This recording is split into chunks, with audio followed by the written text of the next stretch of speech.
Hello guys, welcome to my channel.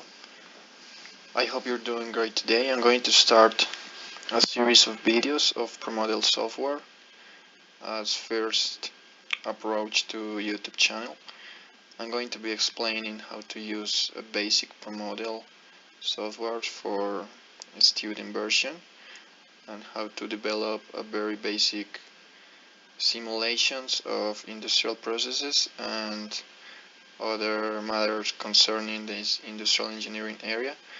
I'm also planning to bring to my channel some mathematics exercises as tutorials.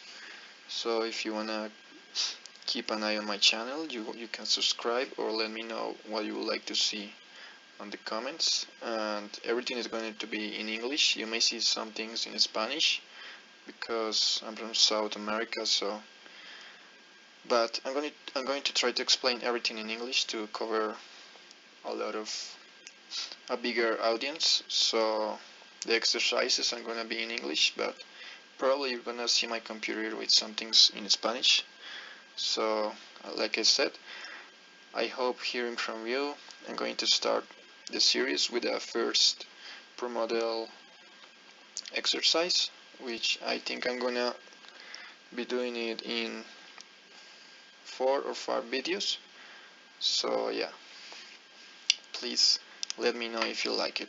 Bye bye guys, thank you.